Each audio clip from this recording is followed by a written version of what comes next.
Here is the S&D 50, Week 18. They are gritty. Caden Salter, just an athlete if I've ever seen one. Caden Salter. I had such high hopes for North Texas. Drew Mestamaker throws interception after interception. Hey, but it was in front of a sellout crowd, so... Sure was. Blackout.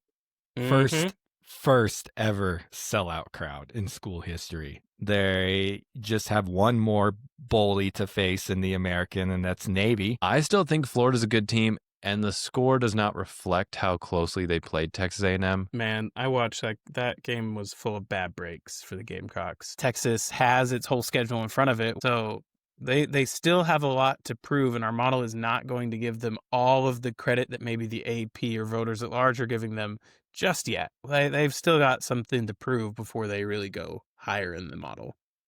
Iowa at 42 feels right, my friends. Iowa being out of the 50 felt wrong.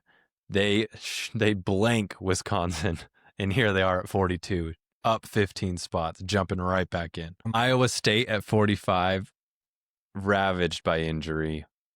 I think they will keep dropping, but it doesn't mean they're a bad team. They just have had some bad breaks. Now, we cannot move on without talking about Southern Miss, guys. Best for last.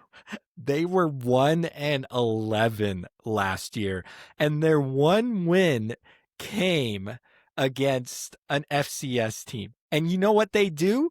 They go and win over the coach who just won the Sun Belt title at Marshall, who apparently was having a contract dispute and they couldn't get an extension laid down. SMU's that team we kind of a bit forgot about because they had those 2 losses early on against the Big 12. But like you said, Spencer, undefeated in the ACC. Kansas has lost now to Texas Tech and Cincinnati, 2 of the higher rated teams in the S&D 50 this week. Kansas State just dominated TCU. We're going to have a sunflower showdown here that is really going to make Kansas or Kansas State catapult into this S&D 50 for Week 9. This team was in the S&D 50 last week. They're even higher this week. Northwestern beat Penn State 22-21. Louisville and Duke are ranked neck and neck right here. Both of them are on a bye. Both of them this week play Miami and Georgia Tech. In South Florida, I'm a little surprised the model doesn't like them more. Me too. Still not able to crack the top 25 at 30. They feel better than that. Oklahoma at 29, I'd like to have a conversation about if you're injured, should you play? Poor John Mateer. Jacob, what say ye? If you're going to throw 3 interceptions, no. Virginia on a bye this week. They play Washington State, an honorable mention team. Virginia better be about their business because Washington State plays no games. Nebraska, 27. I call this a success. For them to be this far in the season in the 20s, I think it's a huge success compared to where they've been in prior years. Michigan could receive a little bit of a reconciliatory bump for that game against USC if USC plays how the model expects them to. That Air Force game, I thought it was over 3 or 4 times, and then I checked the final score and UNLV wins. Insane. 23, 24, 25. None of these teams have any consideration to be in the top 25 this week.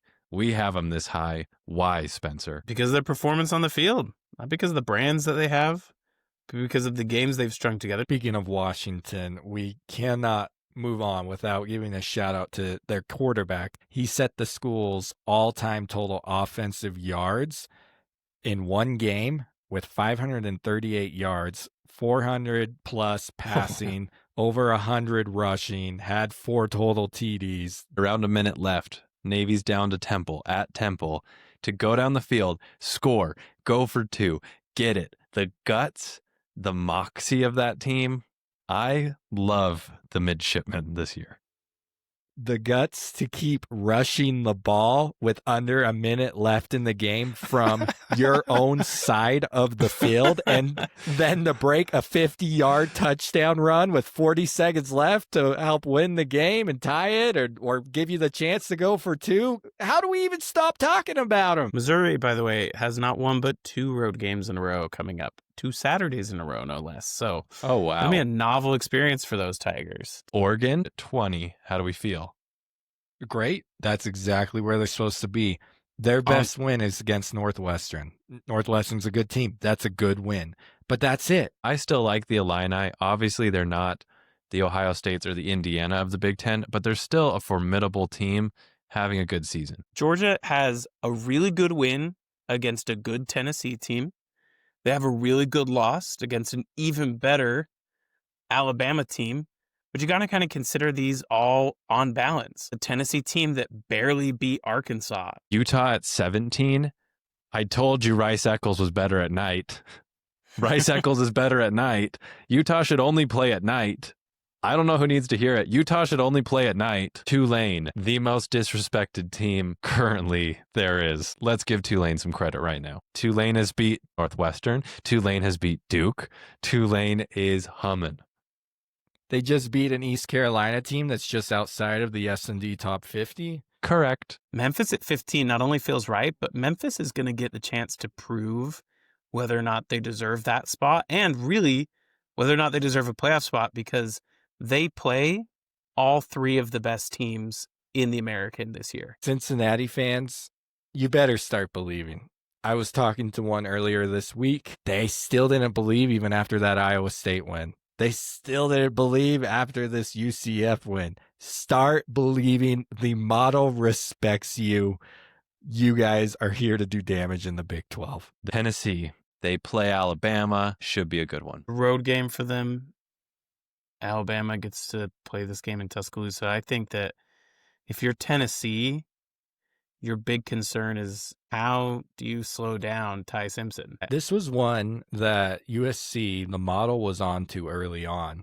If you guys remember a few weeks back before they played Illinois, they were top 10 in the model. And Top I was five.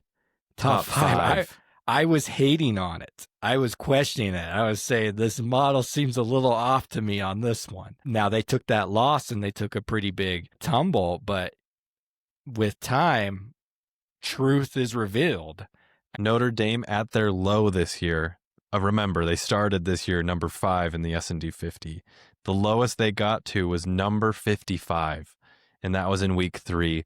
They now get all the way back to 11. I'd never know what to do with BYU.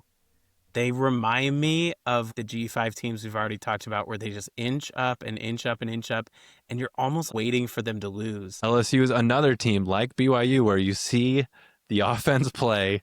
They are winning these games, but you watch it and it leaves you, are they? They did win, but it wasn't pretty. LSU at 9. Miami and Georgia Tech stacked right up each other at the top.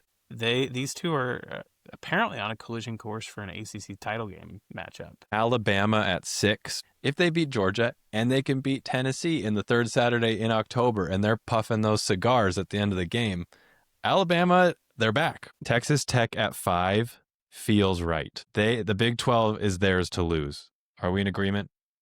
100%. All I have to say is the model has had us on to Indiana from the beginning. Mm-hmm. That we knew they were for real. We knew they were top 10. We knew they were top 5 just a few weeks ago. Top 2. Yes. 2. Yes, the model's been on it. And finally, it's good to see the rest of the country catch up.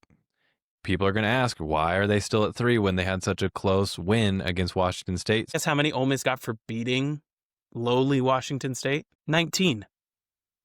We compare that to Texas Tech, who got 120 points straight up for beating Kansas. Ohio State at 1 in our ratings for those watching on YouTube. They have now crossed the 6,000 point mark. I don't know if there's anyone that can stop them.